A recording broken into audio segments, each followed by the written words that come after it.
I'd like to welcome everyone that's here today. And I'd like to start, my name is Janet Eisenstadt, and I'm part of the Special Education Advisory Council. I've been a member for several years now. And we're going to be talking today about special education and what the community's concerns are as we think about the reopening in the fall. So I'd like to turn it over to Terry Werner, and she's going to introduce our interpreters. Terry, I don't think we can hear you. Sorry. Good afternoon. Welcome. I'd like to have the interpreters introduce themselves, please, and welcome our families.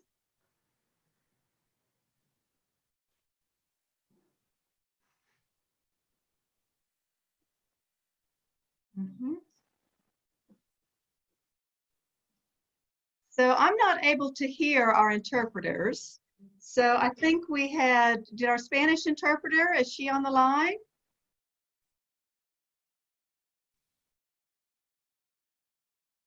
Okay, well, I think what we should do is go ahead and move forward, and as they come available, but I can say that in order to hear the chats in Spanish or Amharic, there's going to be particular lines that you can log on to. So hopefully they'll come up in just a moment and they can direct our families. Ah, here we go.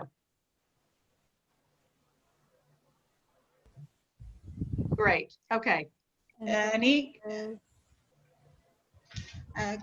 አማርኛ አስተርጓሚ ነኝ። አማርኛ ትርጉም ለምትፈልጉ ሁሉ የአማርኛ ተጫኑ የሚለውን በመንካት መናገር ትችላላችሁ፣ ማዳመጥ ትችላላችሁ። Bienvenidos. Para escuchar a los participantes del chat en español, hagan clic en el botón de interpretación del globo que se encuentra en la parte inferior de la pantalla de su computadora o el teléfono, seleccione español. አማርኛ ለምትናገሩ ተናጋሪዎች ምርጫ አለ። ከምርጫዎቹ ላይ ጃፓን የሚለውን በመምረጥ አማርኛ ማዳመጥ ትችላላችሁ። ቻይንኛ የሚለውን በእናንተ በኩል መርጣችሁ አዳምጡ።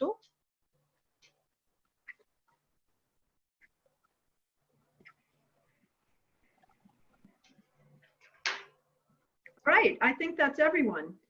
Again, I'd like to say good afternoon and welcome to the ACPS Reopening Community Chat. We're focusing on students with special needs today. Whether you're joining us on the Zoom call or on the Facebook Live, or if you're unable to join us this afternoon and are watching the recorded session after the fact, thank you for taking the time to join us and to voice some of the concerns and questions that are bubbling up in our parent community. I'm Terry Werner, and I'm the Executive Director of Specialized Instruction. And I'm excited about serving as co-moderator this afternoon with our community co-chair, Janet Eisenstadt. Thank you, Dr. Ward. My name is Janet Eisenstadt, as I said earlier, and I'm the parent of two boys. One of them has an IEP and the other has a 504. So like everyone else on this call, I care deeply about education in Alexandria. And I'm delighted to be serving as a moderator, and I'm sure we're going to be able to get to many of the questions today. I'm also really grateful that everybody's taking time to submit their questions, whether on live or if they're doing it live, and to attend this chat, because we want to raise these issues that people care about so deeply. And we need, as parents and community members, to work with ACPS towards potential solutions for the fall and for the reopening and raising those issues that are of concern to parents. So I'll be asking as many of the questions as possible over the next hour, and so that we can get to as many answers as possible. We're going to try to do it very efficiently. But first, I think we need to hear from our superintendent. So Dr. Hutchings, I'd like to turn it over to you. Thank you so much. I just want to thank you for moderating this today. And also, Ms. Werner, I want to thank you and all of our staff as well as our families, because I'm sure we have staff and families on this call listening. And I just want to thank you all for taking time out of your busy schedules to be able to join us. You know, we specifically wanted to have a community chat that was specifically around our students with special needs, because there are a number of questions that have come in over the past several months and some uncertainties in regards to how do we serve our students with special needs, especially during this very, uncharted waters that we're all entering And it's unique. It's a very unique situation that no one has been in. So I wish I had like a playbook that I could just share with you all and say, hey, this is all the things that we're going to do.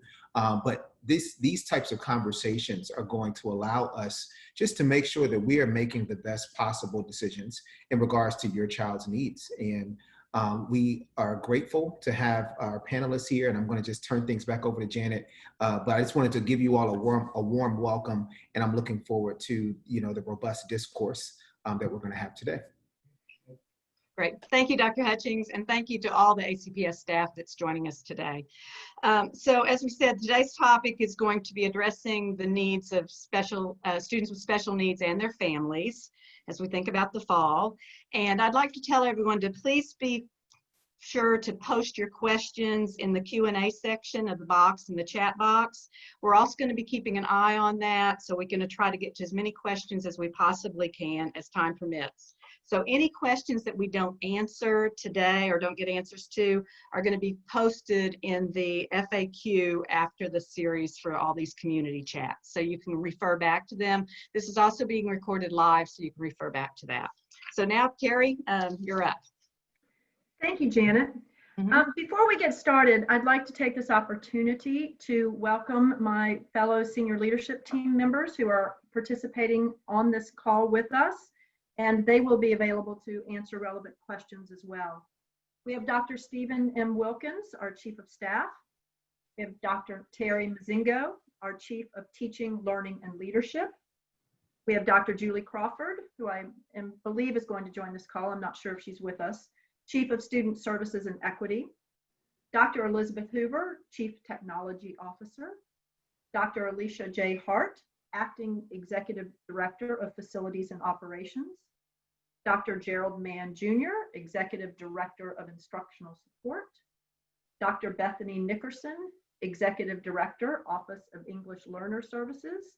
And Ms. Erica Gulick, the Director of Capital Programs, Planning and Design. And again, I want to thank them for being here with us as well. Before we dive into the questions, we do want to thank everyone who completed the Return to School survey, the reopening survey. This survey showed us that students' physical health and safety was the top factor in decision-making for families, and that 40% of our parents preferred a fully virtual model, while 60% preferred a hybrid model with a mix of virtual and in-school learning. ACPS has not yet determined which model or combinations of models it will be following in the fall. Today, we would like to discuss with families their concerns around key issues about the return to school in greater detail. Okay. All right. Thank you, Terry. So what we're going to do, as Dr. Warner mentioned, is we're going to get started on our topics. And the very first question that came in is one I could have written myself, but didn't. It starts, virtual learning is very challenging for my son. He has an IEP that makes accommodations for his autism and ADD. He needs the in-person support of his teachers, therapists, peers, and other staff to learn and complete his schoolwork. The structure of the classroom is essential for his success. I cannot speak for all kids with special needs and IEPs, but I know they have similar needs and struggles. What will ACPS do to accommodate students with special needs and IEPs that cannot learn well in a virtual environment? The first thing that I want to do, Janet, and to all the families that are watching today, is to reiterate how significantly committed ACPS is to meeting the needs of students with disabilities throughout this unprecedented global pandemic. We understand and empathize with the impact that it has had on families and the disruption that it has caused to student learning. More than anything else, it is our first priority to get students back into school when we can do it safely. And that's the first thing that I want all families to understand. To this end, while virtual formats may be used, ACPS has also provided hard copies of materials. We have provided virtual instruction. We have provided one-on-one. We've provided one-on-one time with teachers in Zoom classrooms. We've had play groups. We have had all sorts of alternatives that we can make available for students, and are continuing to explore ways with the CDC guidelines that we can bring students back into school safely, where we can provide those direct services. The 4.0 team is working diligently towards that end, and know that student safety and staff safety is our paramount concern. And we do know that we are making every effort to have our students with disabilities back in buildings as soon as possible. Thank you. Okay, so I have a parent asking, will students with special needs get more days in the school building with teachers and therapists when we return, or if we return? Staff and the entire 4.0 design team are working to address options and the feasibility of returning students on a more extended schedule. And we are working diligently to that end. There are significant issues that have to be addressed, not the least of which are transportation factors and safety. We have Dr. Alicia Hart here, who I think may be able to share with our parents some of the things that we are undertaking to ensure that student safety in the classroom is important and paramount. Thank you so much, Terry. To that end, we are working diligently to provide a robust PPE plan, not just for staff, but also for all of our students. And that would, of course, be based on CDC guidelines and providing the necessary personal protective equipment for to ensure safety of anyone that is within our facilities. We do understand that we will have some students that would potentially be medically exempt or have medical conditions that would prohibit them from wearing certain types of PPE. So we are also having to work through that to make sure that we are addressing or prepared to address those situations as they arise as well, because we do understand that most specifically impacts our specialized instruction area probably greater than some of the other areas within our school facilities. We are also working on our transportation plan, as Terry noted, and to that end, one of the considerations we are having to make sure that we have in place is our social distancing plan for transportation. What does that look like? We've shared some illustrations in a previous meeting through a school board meeting, but essentially you can either have a 1 per bench model or a 1 per bench alternating model. We are leaning towards the alternating model because that allows for the greatest amount of social distancing. Again, that does reduce our ability to, or the capacity in which we can transport students. So working with all of our colleagues to include those within the specialized instruction area to make sure that we are considering, all of our decisions are considering this particular population, wanting to make sure that we are not creating a situation where there will be undue impact on this particular group. So just know that we do personally on my team, I have a number of special instruction individuals and staff members that are on our team contributing to our conversations regarding PPE, regarding transportation, regarding school nutrition services. So yes, we are fully engaged and wanting to make sure that all the plans that we are creating keeps in mind this particular population. Thank you, Dr. Hart. Okay, so the next question has to do with related service providers like occupational therapists, physical therapists, speech language, etc. Will we be able to continue with telehealth? And can related service staff request to continue with telehealth? Or also, will in-person services be available too? So I'm going to start this question the same way I started the last one. The ACPS 4.0 Return to School Committee is working diligently to determine how and when we will return students to school. In the meantime, we have been providing the related services through a teletherapy model, and that will absolutely continue. Even in the best case of scenario, we will still have virtual instruction. Even when we look at a hybrid model, we still are looking at students being, if a hybrid model works, we are looking at students being in school part of the day, part of the week, and at home part of the week. So we will definitely have to continue virtual services. And we have no question about the fact that we will continue related services in a telehealth model. We have also been working, as Dr. Alicia Hart said, Dr. Michelle Hopkins, who supervises our related services program, is working on the 4.0 return to school team with Dr. Alicia Hart, and the primary reason she is there is to address the needs of our therapists to be able to work with students individually. As everybody I know can understand, it's a very complex process. Social distancing becomes a significant issue when working with students, and there are many students with whom we need close proximity to address their needs. And so working with the CDC guidelines, our public health department, and Dr. Hart's team, Dr. Hopkins is ensuring that we have in place all the strategies and support that we need when we do bring students back to school and can provide services in person.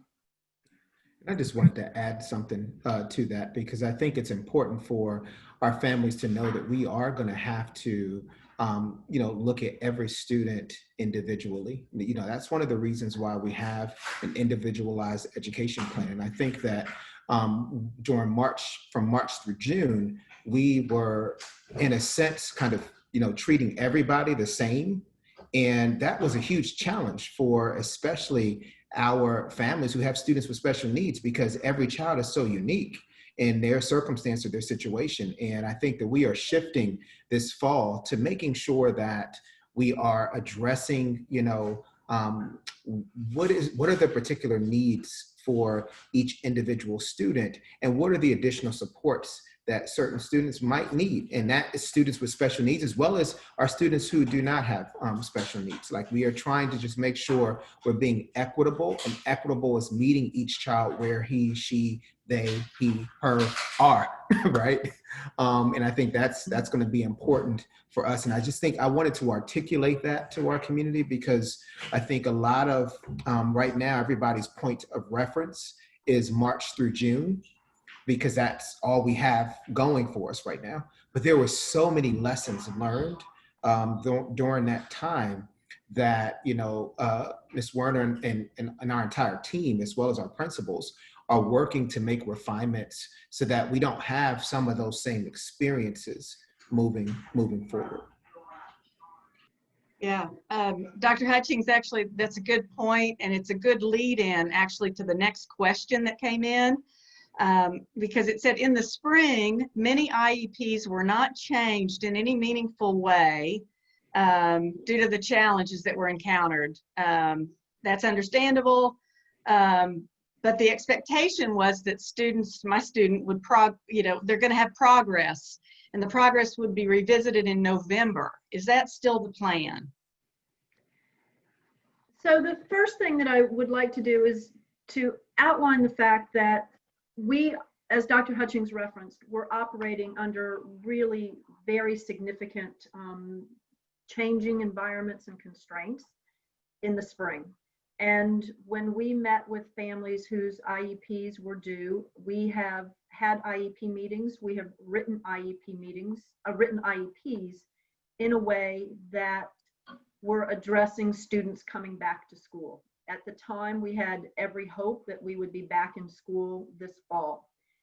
What we will do at this point in time is, if we cannot implement those IEPs in an in-school setting, we will identify those goals and those priority academic areas and standards and work with those issues when we first start to develop instructional plans for students.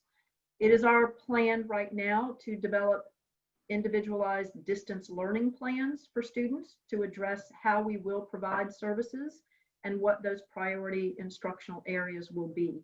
And those will be developed for each individual student, and will track what the goals are and what the services are on their IEP.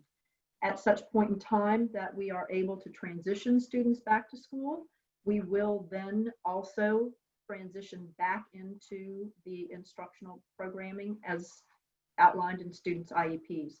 We still remain committed to providing progress reports. We had quarterly progress reports for all students, and those were provided at the end of the third quarter and the fourth quarter at the end of the school year. We will continue to provide those again, and at the secondary level, we are going to begin providing interim progress reports as well for our students in the secondary level that tie into the interim progress reports that all secondary students receive. So parents will receive regular ongoing reports of student progress. All right, the next question is, if a hybrid schedule is chosen, how will ACPS meet the needs of students with physical and/or emotional disabilities, plus those students that have chronic health issues? How will they ensure that they feel safe, they stay safe while in ACPS buildings, especially as it relates to spreading COVID-19? So staff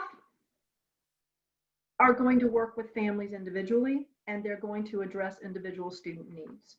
We know that students with disabilities cover a wide continuum and have a wide continuum of needs.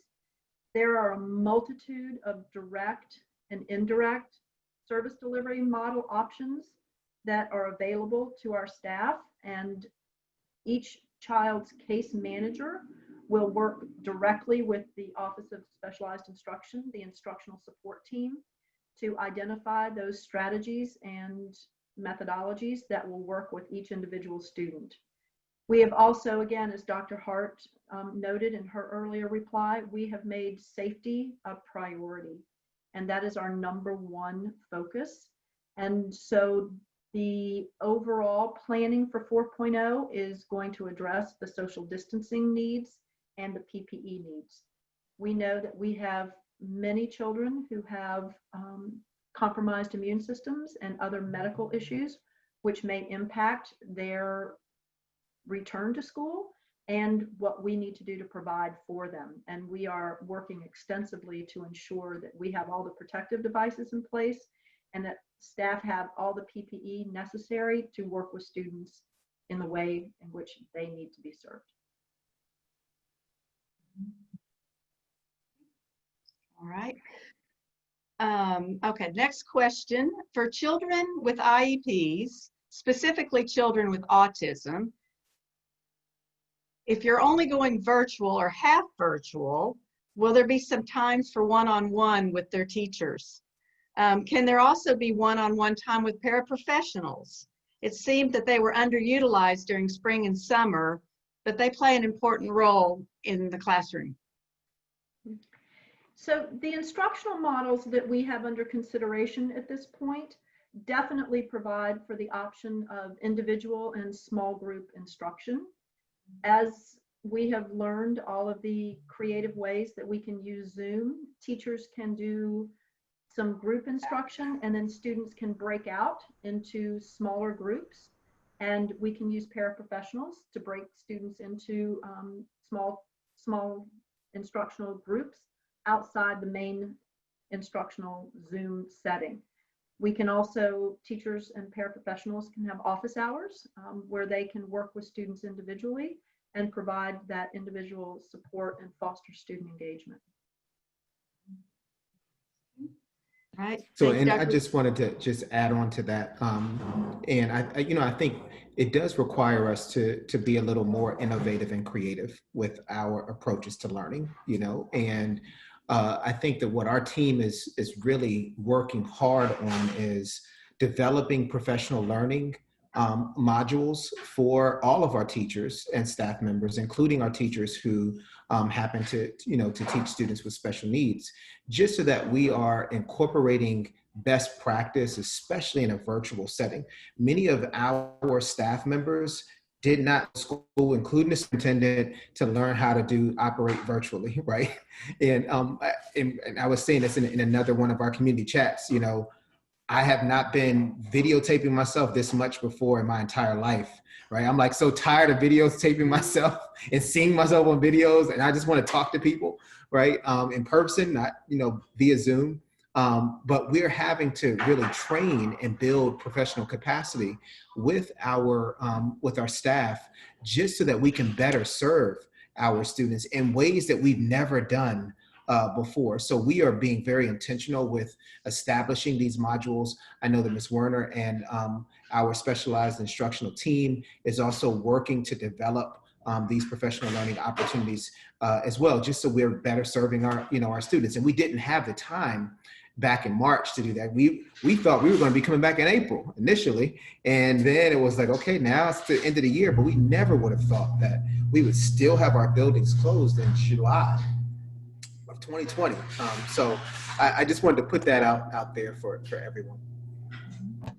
And to follow up to Dr. Hutchings, there have been some significant lessons learned as we've progressed through this model, and we are truly implementing many of them through our summer learning program and have utilized some very creative and different methodologies and strategies for working with students over the summer that have been highly engaging and highly successful.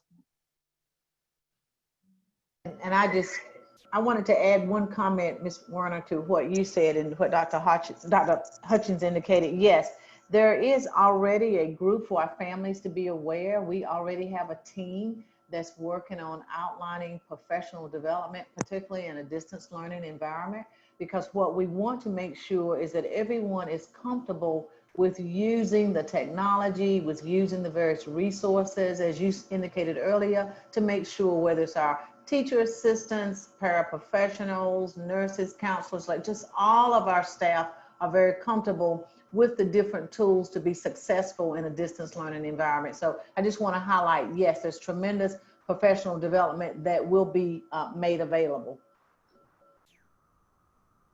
Thank you for that. I think actually, Dr. Hutchings, you might want to chime in on this next question. The parent is asking if they will definitely have a choice to opt out entirely of remote learning, opt for entirely remote learning this fall if they are not comfortable with their child going into a school building, especially due to medical concerns. You know, we've always been able to accommodate our families in regards to any type of service. Like, so for example, we had students who were homeschooled. We had students who, you know, were already learning virtually prior to the global pandemic. So these are options that we've always had. I think now we have kind of like casted this whole virtual experience to a lot more people now because everybody's doing it. But those options are always there for us. As we begin to develop our final plans, I want our community and our staff to keep in mind that, you know, the health and safety of our staff and our students are going to be a top priority. Then we have to look at what's feasible, like what is even possible in regards to what option we send to the board on August 7th. And one of the reasons why we are not rushing to put our plan out tomorrow is because we want to make sure when we release our plan, we also are sharing with our community and our staff members why we've chosen that plan and what are the supports they will need in order to live up to the particular plan that we're putting out there, and getting all the questions answered so that we don't have a plan out and we can't answer any question that people ask us. You know, so this whole process is allowing us to really work through the pros and cons, implications for our decision making, so that when we release our reopening plan, it's the best possible plan based on the feedback that we have. So to answer your question, I would know I was long-winded with that. I was trying to get a number of other comments into that one question. You know, families have always had options, and we want to look at situations, especially based on our students' needs. We want to look at each individual situation and make our best decision based on that. And that is what our individualized education plans and teams are for. Thank you, Dr. Hutchings. Next question is, how will students with disabilities who benefit from the proximity of the teacher be helped? I understand that that's a primary concern, and it has been for those of us that are planning the return to school. Many of our students with disabilities require direct teacher interaction, hand-over-hand support, and close proximity to accomplish tasks. We are well aware of that, and that is part of the planning that we have been putting in place, again, in consultation with Dr. Hart. Some of the PPE options that we have discussed are face masks, gloves, face shields, and potentially clothing covering as well. so that we can ensure that we, number one, keep our staff safe, but as equally important, we keep students safe. We recognize that we have students who will not be able to wear masks and will not be able to understand the constraints of social distancing. So we need to ensure that we can create an environment that is ensuring that all in it are safe, including staff and teachers. So we will, in a return to school, ensure that we have the procedures and processes in place that we can deliver the instruction that students need. In a virtual format, we again will have those breakout rooms, and we will have individual time for teachers to work with students individually. All right. Next question is, how will you support students with disabilities so that they can access and complete material while at their home environment? There are going to be several things that we're going to do in that regard, and we have put into place already. Again, we will have the opportunity for teachers to provide office hours and some direct instruction for students on how to access the programs. We are using Clever as our service delivery and instructional delivery platform this summer with great success. And we did some initial training with students to get them into Clever and how to work through that. And we have seen a very high level of student engagement. We also recognize that it is frequently a challenge for parents at home to understand how to engage in some of those activities and some of those platforms and to support their students.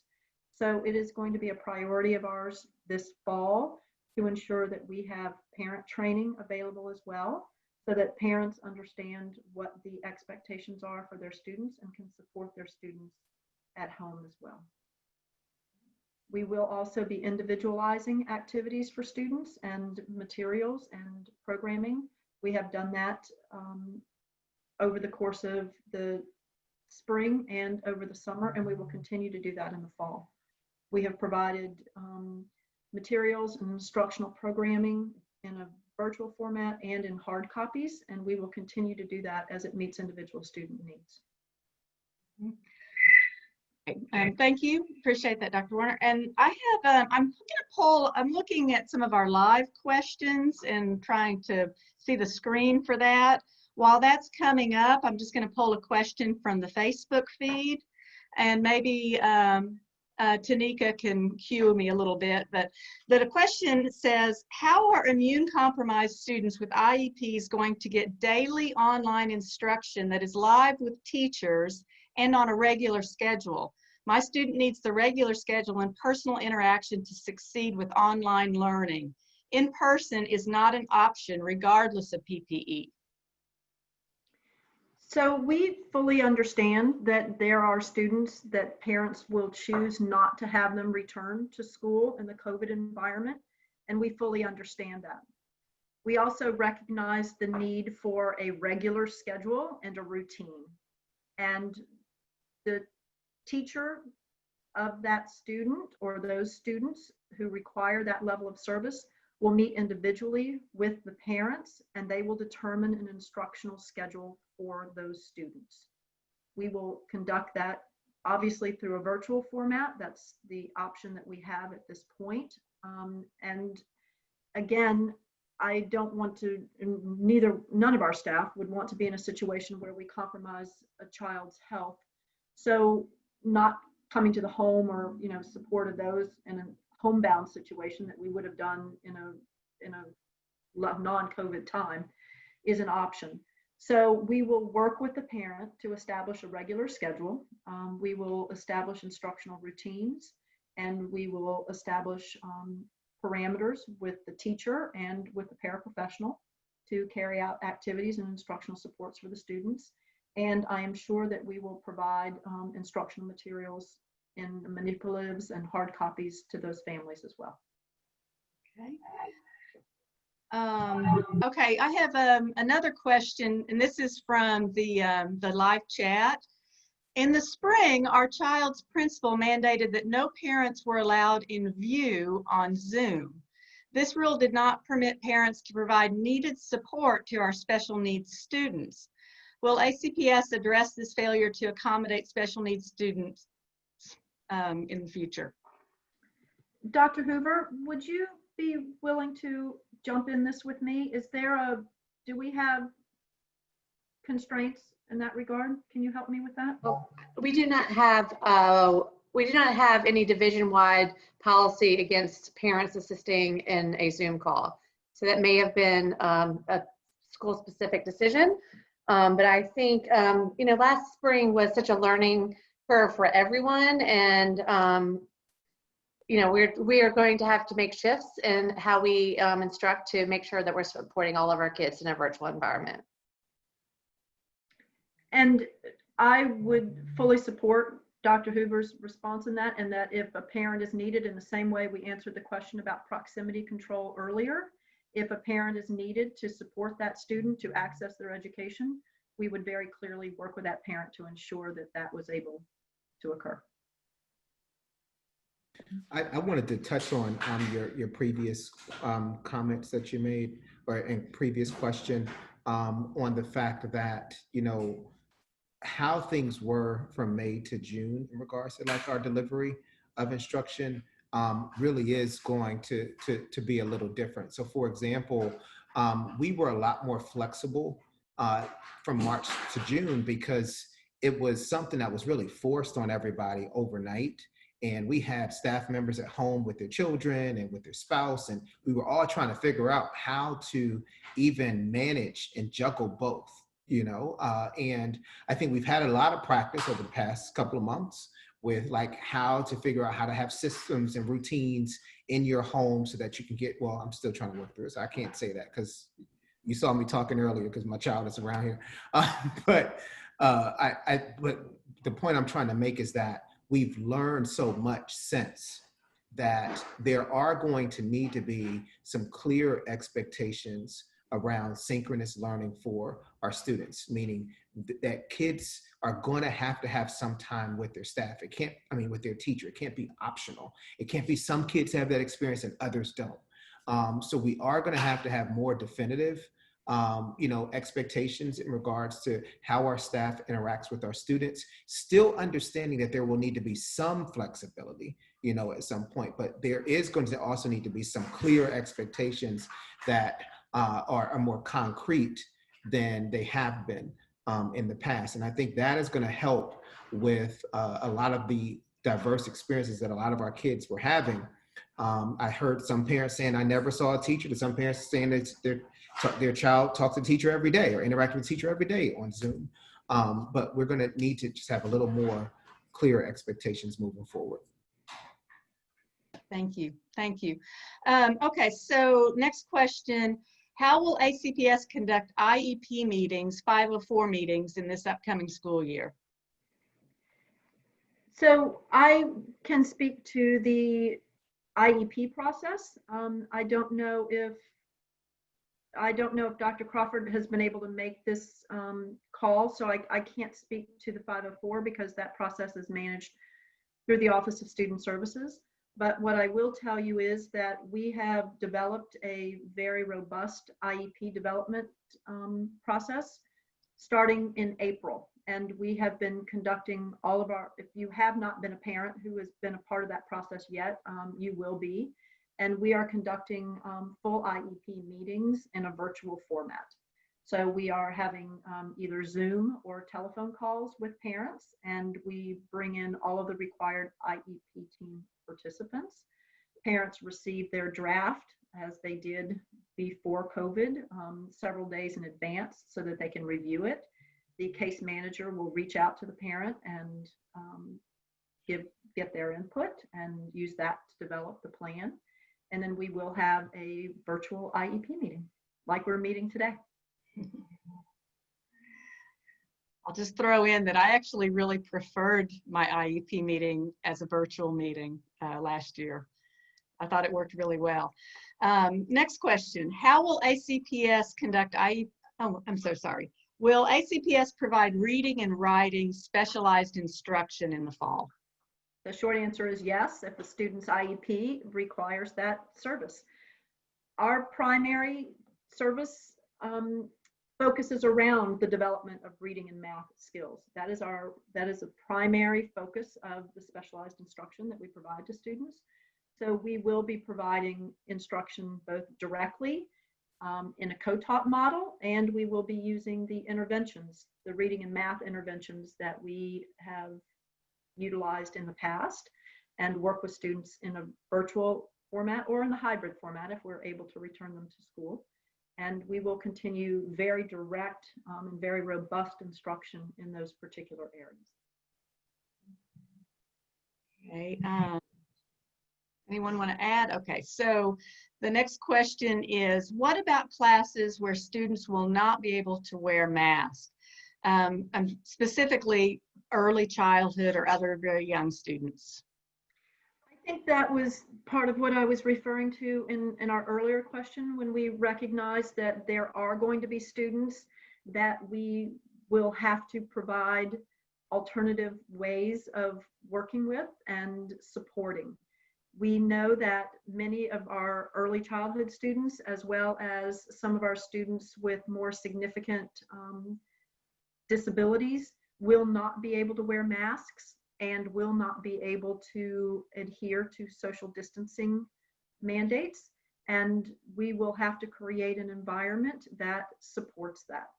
We will have to work with students to ensure that we maintain all of the hygiene aspects, the hand washing and things of that nature. And we will have to ensure that our staff has all the requisite PPEs so that they do not inadvertently transmit anything to a student and do not become exposed as well. We understand the challenges, and we have had extensive discussions as a specialized instruction staff around how that might look. We have worked with especially the licensing agencies and around the speech and the occupational therapy, their standards, their licensing board standards, we're taking those into account. So we are doing extensive research and identifying best practices in those areas so that we can work with students and we can support them. All right. Okay. Can schools provide a daily check-in for students with disabilities with a counselor, a teacher, or a therapist, even if it's virtual? I'm just checking to make sure before I answer this that there's nobody from student services on this call. I don't think there is. Okay, so the number one focus for all of ACPS when we return to school is the social emotional learning needs and academic needs of students. We recognize that this has been an incredibly stressful environment for everyone, and that we are going to have some very, very significant social emotional needs to address for students and for staff when we return to the buildings. So there have been a multitude of options explored. We are looking at some very specific social emotional learning programs and interventions to address the needs of our students, and the Office of Specialized Instruction and the Office of Student Services and Alternative Programs and Equity have worked very closely together to identify best practices and research-based interventions to utilize when we work with students. And as we have been doing this summer, through the 3.0 summer school program, there have been additional SST team members, which include counselors, psychologists, and social workers, who do that kind of small group and individual work with students, and we fully expect that to continue in the fall. Okay, we are looking at a couple of other questions here, and this one I think is really of importance. What is the process for students who were in the process of being evaluated for special ed services or were involved in the MTSS process? So we are still required to meet all of the compliance mandates that are identified by the United States Department of Education and VDOE regarding the identification and evaluation of students with disabilities. Due to the COVID pandemic, which, as Dr. Hutchings has said, we are in unprecedented times, it has called for unprecedented decision-making and creativity. So part of the issue that we are addressing, and we are actually working with student services now to understand how we might be able to move forward. Many of the components required as part of the eligibility process for students require face-to-face direct assessment. And up until this point in time, we have not been able to bring students back into buildings and to create circumstances where we can safely assess them individually. We are now working through a process with the Office of Student Services to ascertain how we might be able to start some of that testing in very controlled environments. And that team is again meeting tomorrow to explore those options. We are working with Dr. Alicia Hart's staff to understand how we can provide the PPEs and make sure the environments are clean.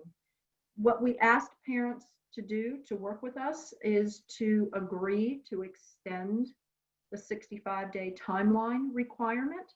And every parent that we are working with at this point has agreed to do that.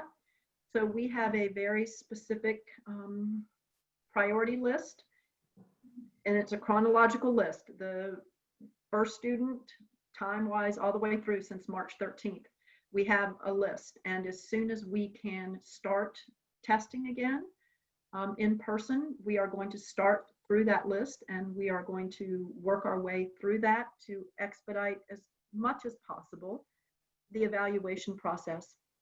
In addition, we have completed all of the evaluation components that we can in a virtual format.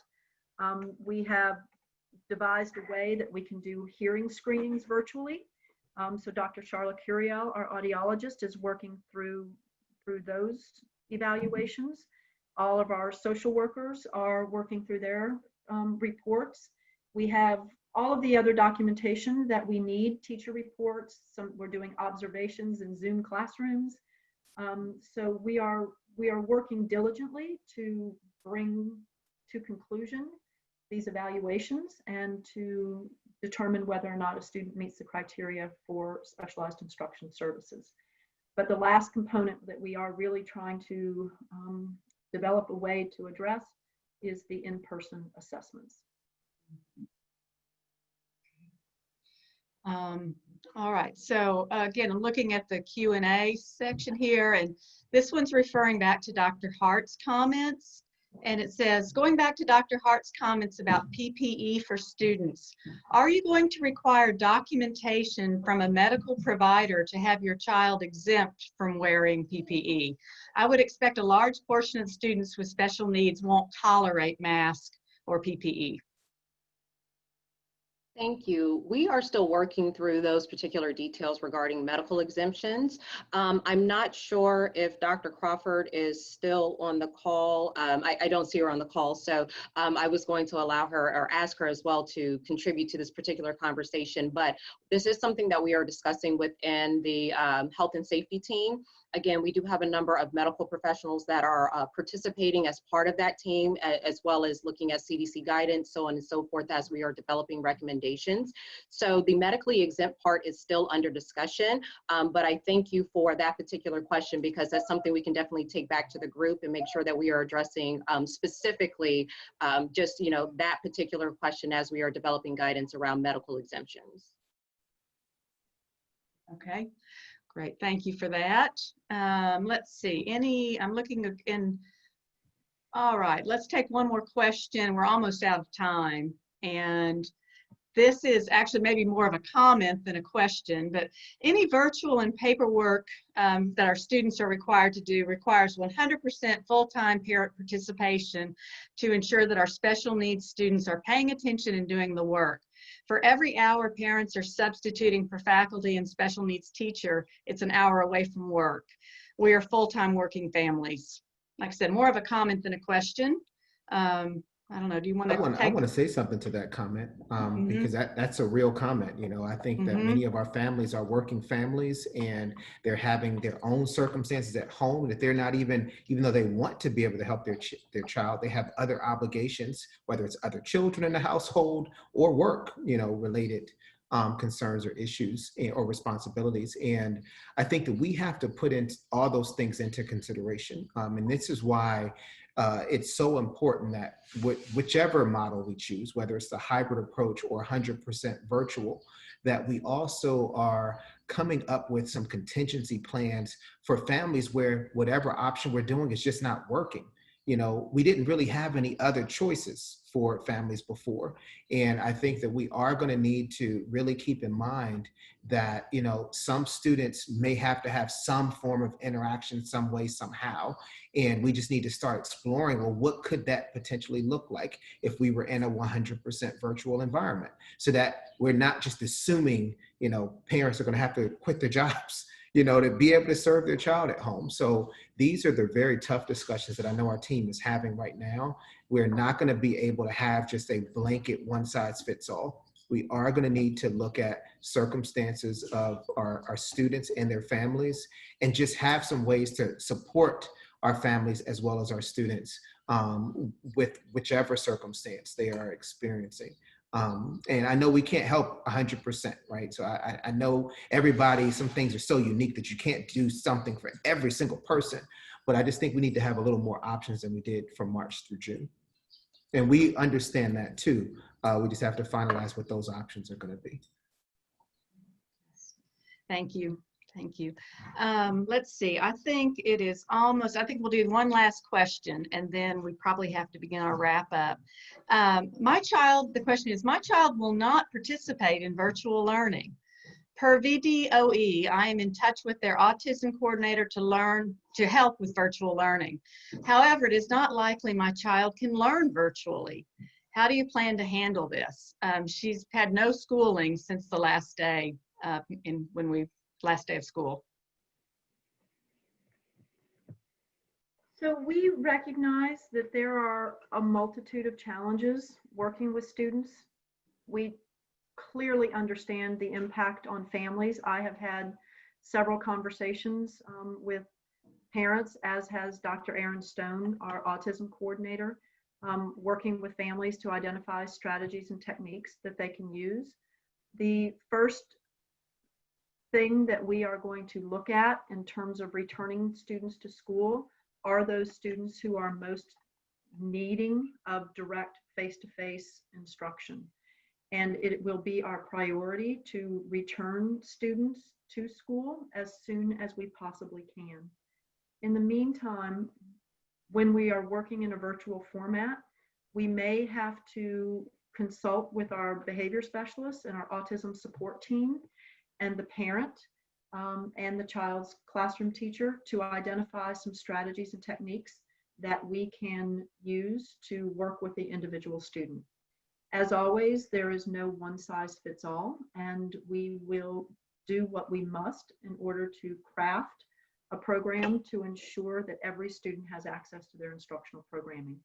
And that will take a team of people, and we will have to work together to identify a way to ensure that instruction does take place. Thank you very much. Okay, so as I mentioned, we're almost out of time. I do think that this has been really valuable and a good opportunity for us to hear some of the concerns. Obviously, we've got a lot of concerns that families have about schools and how they're going to reopen, what we're going to do, how we're going to help find the solutions. So I think Dr. Hutchings, we probably should send it back to you. Anything else you'd like to add before we wrap up? You know, one thing that I've been saying consistently to all of our families as well as to our staff members, and that is we have to have flexibility, we have to have grace, and we also have to have patience, right? And one thing that we are definitely keeping in mind is the health and safety of not only our students, but also our staff members.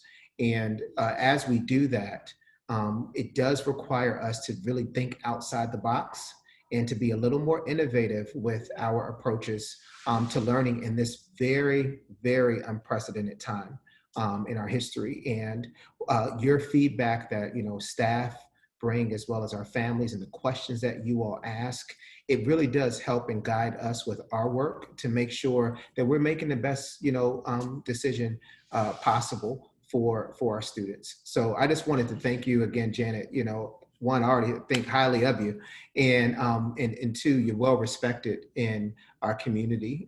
And I just thank you for taking the time out to be able to moderate this, as well as Ms. Werner, who is like the expert in specialized instruction. You know, so we are very fortunate to have, you know, Ms. Werner, as well as all of our team members here working on behalf of our students. Yeah, thank you. I'm eager to find out what we're going to be doing.